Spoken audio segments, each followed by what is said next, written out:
Hi everybody, my name's Julia from Bobbins and Buttons, and this is the last part in my complete beginner's guide to making your own clothing. And in this part I'm going to talk about seam allowances and starting to sew your garments. So probably the most important information when you start sewing a garment is to know what your seam allowance depth is. So this information will be printed somewhere in the instructions of your pattern, but just to briefly explain what a seam allowance is. When you put your two pieces of fabric together, the distance from your raw edge to the line that you stitch is your seam allowance. So in this case I'm showing you a seam allowance of 1 centimetre. So the line of stitching is here and 1 centimetre away from the raw edge.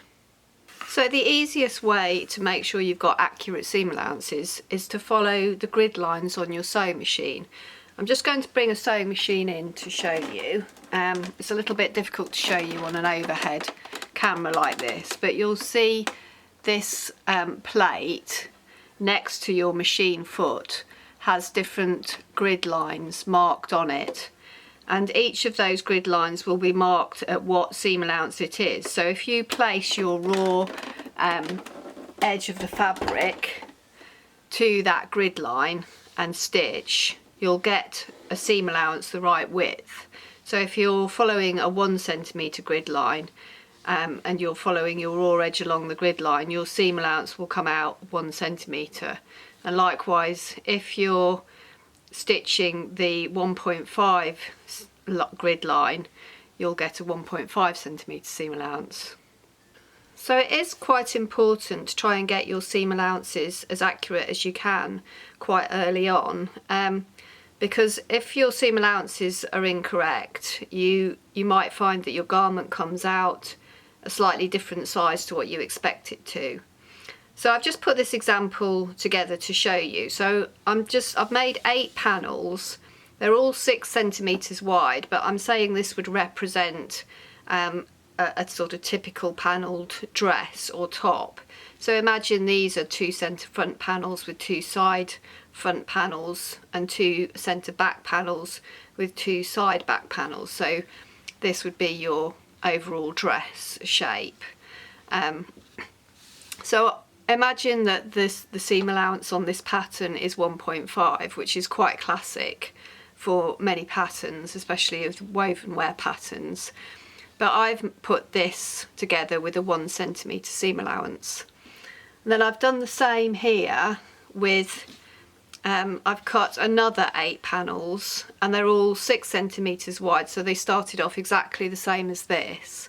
But I've stitched these together with a 1.5 centimetre seam allowance, which is what I'm saying the pattern has asked for.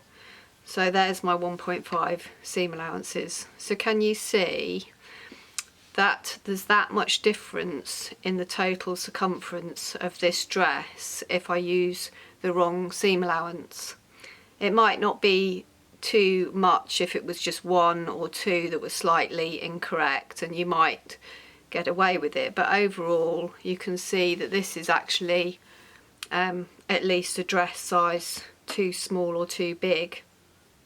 So one of the ways that you can check your seam allowance when you're getting started is to just draw the 1.5, measure in from a raw edge and draw a line on a piece of scrap fabric, and then you can start to sew and you can see where your raw edge is falling, because that's the key, is to following a grid or some point on the machine that equals the right distance for your seam allowance. I have also put this example together for an overlocker. In the same way I've drawn a line on. You might find that if you're starting to make garments using an overlocker, if you've invested in an overlocker, you can actually sew some garments together using an overlocker, particularly jersey garments. But it is a little bit more tricky to see a guideline on an overlocker. So again, you can draw the line and find out how much you need to cut off, because you still need to observe your seam allowance even if it is being made with an overlocker. So by doing this little test run, you can get your stitching line to come onto the seam allowance, and the stitching line is actually the edge of the first line of stitches with an overlocker, and you'll see how much you're actually cutting off. So you could either then put a little piece of masking tape or some other mark on your machine so that you can see where to follow, or you can visualize how much you need to cut off as you go along. You will on the whole find that most overlocker garments are put together with 1 centimetre seam allowance. They're not usually 1.5.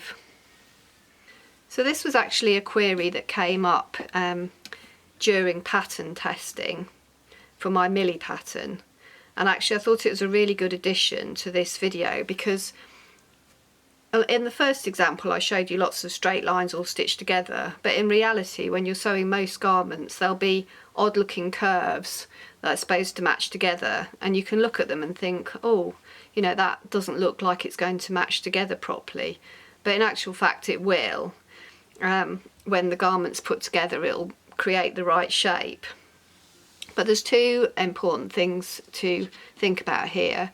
So one is those notches that we looked at in the last video, and this is where they really come into their own. So they are properly like little jigsaw piece notches now. I've got a notch at the lower edge of the front facing and at the top edge of the front bodice piece, and those two are meant to go together.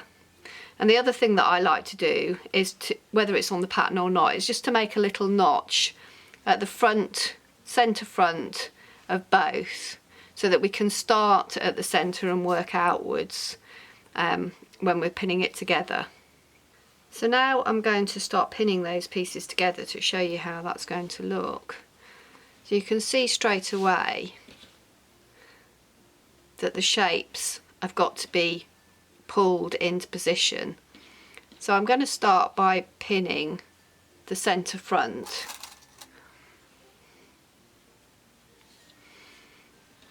And then I'm going to bend the fabric round and make sure those two notches are matched up, and they are exactly matched up, so I can pin those together. And then you can see here that the fabric needs to be pinned as you go quite closely to make sure that those raw edges are following each other. And then when you get to here, there's another thing I want to show you. That fits 100% perfectly. I'm really happy with that. Just going to put another pin there. But you can see what happens here is there's a little triangle of fabric that's sticking over the edge. But what happens when that's brought into position and you've stitched it is that actually this raw edge becomes a straight line. So you can ignore that little triangle, you can cut that off. But it's this line we're looking at. We're looking at that straight line being in line and accurate from the upper facing through to the side seam of the top. And then the last thing that I'm going to mention is the way that you pin. And there's a couple of different ways of pinning. I've always pinned like this, so I'm pinning along. I'm pinning so that the pin heads are facing downways, so when I go to the sewing machine I can easily pull these out, because I'll always be working with the fabric on the left so it doesn't get stuck inside the middle of the sewing machine. So I can just pull these out as I go. The other thing is I'm virtually visualising the seam allowance there as I pin, so I've kind of got a line to follow as I sew, as well as the grid that I'm going to follow when on the sewing machine. But the other way that people like to pin is by putting the pins in like this, or alternatively like that direction. And my thoughts on this really is personal preference. Whatever you feel works best for you. You might find that you switch between one method and another method for different parts of a garment. It's entirely up to you. The one thing I would say is some people like to sew over the pins if they're like this, but that's not really recommended because it can damage the internal workings of your sewing machine. So if you do pin this way, you might prefer to pin with the pin head sticking out, so that as you stitch along you can just pull them out. But there's pros and cons to both methods, and like I said, I tend to think it's personal preference, whichever you feel the most comfortable with and most natural working with. So I hope that's helped you on your sewing journey to getting started making your own clothing.